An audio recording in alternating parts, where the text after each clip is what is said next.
میرا نام محمد طیب بطاری ہے، اسپین کے شہر بادالون سے عرض گزار ہوں۔ ماشاء اللہ۔ سوال یہ عرض ہے کہ دین کے کام کرنے والے کو کتنا مسکرانا چاہیے، اور جو نہیں مسکراتا تو اس کے کیا کیا نقصانات ہو سکتے ہیں؟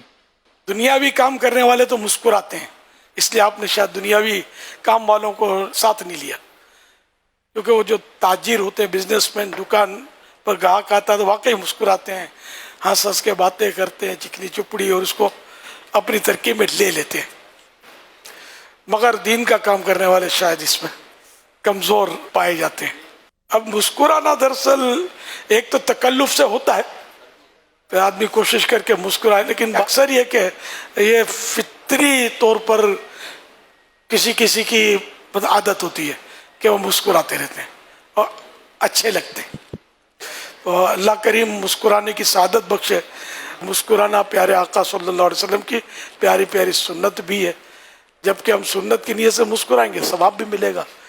اب یہاں بس ہے کہ بعض اوقات ذاتی مفاد بھی ہوتا ہے مسکرانے کا، جیسے تاجر، بزنس مین مسکراتے ہیں تو گاہک کو، یا دیگر دنیاوی معاملات میں بھی لوگ بعض اوقات کوئی کام نکلوانا ہوتا تو مسکراتے ہیں، وہ اپنی جگہ پر ہے۔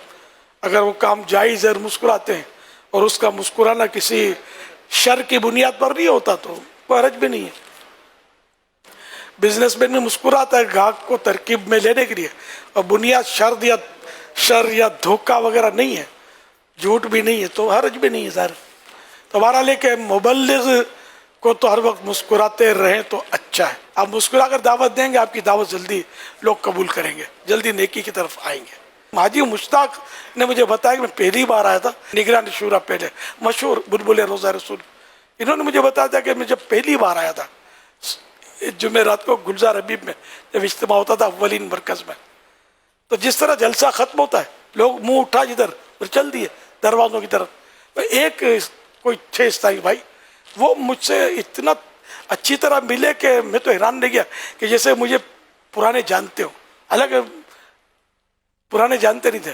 ان سے ملنے کے بعد میرے کو ذہن میں آیا کہ یار مجھے تو یہاں دوبارہ بھی آنا چاہیے، اسی محبت انہوں نے دی مجھے، تو بولا میں دوبارہ آیا، اور یوں یہ حاجی مشتاق ہمارے یہاں جم گئے، اور الحمدللہ آج مزار میں انشاءاللہ موج کر رہے ہوں گے۔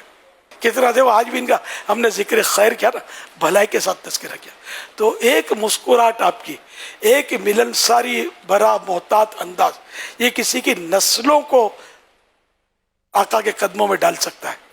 اور آپ کی ایک بے رخی اور عدم مسکراہٹ، یعنی نہ مسکرانا یا نہ مطلب کسی کو لفٹ دینا، اپنی دھن میں دوستوں کے ساتھ، ایک دوست کے ساتھ لگے ہوئے، اس طرح کی بے رخی کا انداز جو ہوگا وہ کسی کی نسلیں برباد کر سکتا ہے۔ اگر وہ آپ سے پہلی بار آیا ہے، وہ سن کے آیا ہے کہ یہاں ایسا ہوتا ہے ویسا ہوتا ہے، اور اگر وہ بدظن ہو کر چلا گیا اور کسی اور نے بالفرض ہاتھ رکھ دیا اس پر اور وہاں نکل گیا، جو ابھی تو بالکل خالی ہے نا، تو وہ کوری تختی ہے، جو لکھو اس پہ لکھ جائے گا، تو یہ کہیں اور نکل جائے گا۔ اس طرح کے بھی بعض دل خراش واقعات ہیں میرے پاس۔ متاثر آپ نے کیا ہوتا ہے اپنے بیان سے، کمائی کوئی اور کھا جاتا ہے، بالکل ہے۔ تو اللہ پاک رحم کرے، اور اللہ کرے دل میں اتر جائے میری بات، ملنسار بن جائیے، اور کسی ایک کے ہونے کے بجائے آپ سب کے ہو جائیے۔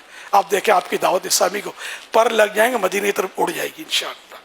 کام کرنے سے ہوتا ہے، جب کرنے کے لیے آپ قدم اٹھائیں گے اچھی نیت سے، اللہ پاک منزل تک پہنچائے گا۔ السعی منی والاتمام من اللہ، کہ کوشش کرنا میرا کام ہے، تکمیل کمپلیٹ کرنا اللہ پاک کا کام ہے۔ تو آپ ہمت کریں، آپ کے ملکوں میں انشاءاللہ سنتوں کی باہر آ جائیں گی، نمازیوں کی قطاریں لگ جائیں گی انشاءاللہ، اور نیکیوں کا دور ہوگا، خاندان کے خاندان انشاءاللہ آپ کی کوششوں سے نیکی کے راستے پر آ جائیں گے۔ آپ کرنے والے بنیں۔ صلو علی الحبیب صلی اللہ علیہ محمد۔